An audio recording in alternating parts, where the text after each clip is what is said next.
Good morning, everyone. Good morning. There is my day. Good afternoon, everyone. Thank you so much for joining us today. It is Wednesday, May 20th, 2020. As I usually do, I will lead with the positive test results. We have had 1,469 individual unique tests from yesterday with a positive test rate of 6.9%. Again, unfortunately, we are tending to go in the wrong direction. A week ago, we were at 6.8%.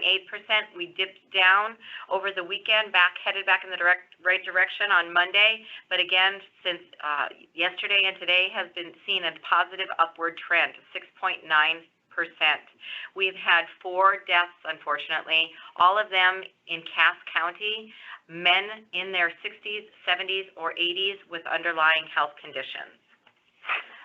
We have the hotspot remains Cass County, but we've had some upticks in western North Dakota as well as far as positive test results. So I will remind everyone to please practice good social distancing, physical distancing, wear those face masks out in public, and make sure that we continue to be vigilant about staying at home as much as we can and using hand sanitizer after any time we have to venture out into public.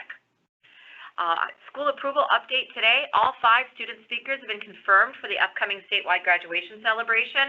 All 5 student speakers have confirmed. I visited with my student cabinet members today. One of those cabinet members, Courtney Bitts, has been able to record her commencement student address and has sent that off to Forum Communications to be included in the broadcast. Our weekly blast will include information about watching the celebration. It will be 2 p.m. on Saturday, May 30th. That's 2 p.m. Central Time, 1 p.m. Mountain Time. I want to review just a little bit about the governor's executive order affecting state scholarships. This information is also posted on our website, among other executive orders by the governor. This order, a most recent order, waives a state's requirement that high school students earn a grade C or above in any class that is required to qualify for an academic or career and technical scholarship. A C or above only for this semester in time. So just the second semester of 2020, or the first semester of the 2019. First semester of 2020, the second semester of the 2019-20 school year. So for only this second semester of this school year, the requirement to earn a grade C or above has been suspended. This waiver applies only to any class completed during this 2020 spring term, which means a pass or satisfactory mark earned for a required class in the spring of 2020 is also sufficient for a student to keep his or her scholarship eligibility. The suspension does not apply if a student does not earn credit. So if a student receives a failing grade or an unsatisfactory or do not pass mark, that student would not be eligible for the scholarship. I hope that that clears things up a little bit. If there are any questions, please contact our office. Jim Upgren or Joe Koloski will be able to answer those questions. Jerry Stevens continues her weekly calls with our special education directors on Thursday, today, and a call with the family support group on Friday. Tara Fear is working with the Commerce Department to wrap up our pre-K grants, and they're reporting that there are a number of new districts that are participating this year, so we're very excited about that. Tara will share the new list when it's final. The academic support has reported that an RFP for precision ELA and math supports has been released to vendors. We are looking for a possible opportunity to provide statewide contracting or statewide provision for any ELA or math supports to school districts who don't currently have an option available to them. So that is ready and has been released to vendors. We received calls from a district where distance learning has worked well for some of their students, and parents are inquiring whether it can continue this fall.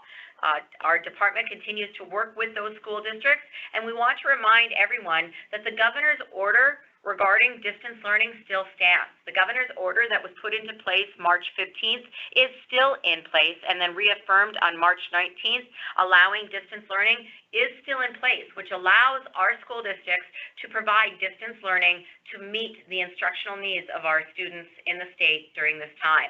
Until such time that the order is lifted or expires, that distance learning will still remain in place, and school districts can make the decision independently of the state whether or not they offer distance learning in combination with in-person learning and any combination thereof. Advanced placement tests at AP, the College Board is allowing tests response to be emailed because of difficulties in submitting them. It has been reported that no occurrences have been reported in North Dakota at this time of our students taking the AP exams have experienced that difficulty, but we will stay on top of that. If you know of a student who has been expressed or experienced some difficulty in submitting their test responses via the format that College Board had set up, please contact Devon at the Department of Public Instruction or anyone at the Department of Public Instruction, and we can get you to the right assistance and support. We are currently surveying teachers about their interest in providing a forum or a landing space for teachers to participate in best practices sharing about what they've learned through distance learning. So far, about 800 teachers have responded so far. So I appreciate that positive response, and we'll continue to look to establish a platform in teams where our teachers might be able to share ideas and best practices, much like our administrators utilize during the planning for distance learning. Our core engagement team for family engagement is working on a grant that will offer our family engagement cabinet and the PK-12 Alliance members full paid access to a virtual summit, which is the Rise Up for Equity on Community Schools and Family Engagement. Thank you to our core family engagement team for that pursuit of that. That will be very helpful as North Dakota, again, leads the way in making sure that this stronger school-to-home partnership not only transcends the issue of the pandemic of COVID-19, but becomes the way that we do school and home for years and years to come. Happy to report that we have received 82 applications for ESSER funds from local school districts and approved 78 of those. I will be hosting another school board members call tonight at 6 p.m. I encourage all of you school board members out there to join in, and so I can answer any of the questions that you may have regarding any of the governor's new executive orders, amendments to orders, or any other issues, including the fraudulent unemployment scams that have been coming through and impacting some of our school districts. So thank you again for joining us today. I appreciate your time and attention. I will end with a quote today that I shared this morning with our team huddle, which is, "The enemy of a good plan is the dream of a perfect plan." So again, we all really want that perfect plan, but as we're in the uncertainty of COVID-19, just remember that the enemy of a good plan can sometimes be the seeking and the dream of a perfect plan. Thank you so much and have a good Wednesday.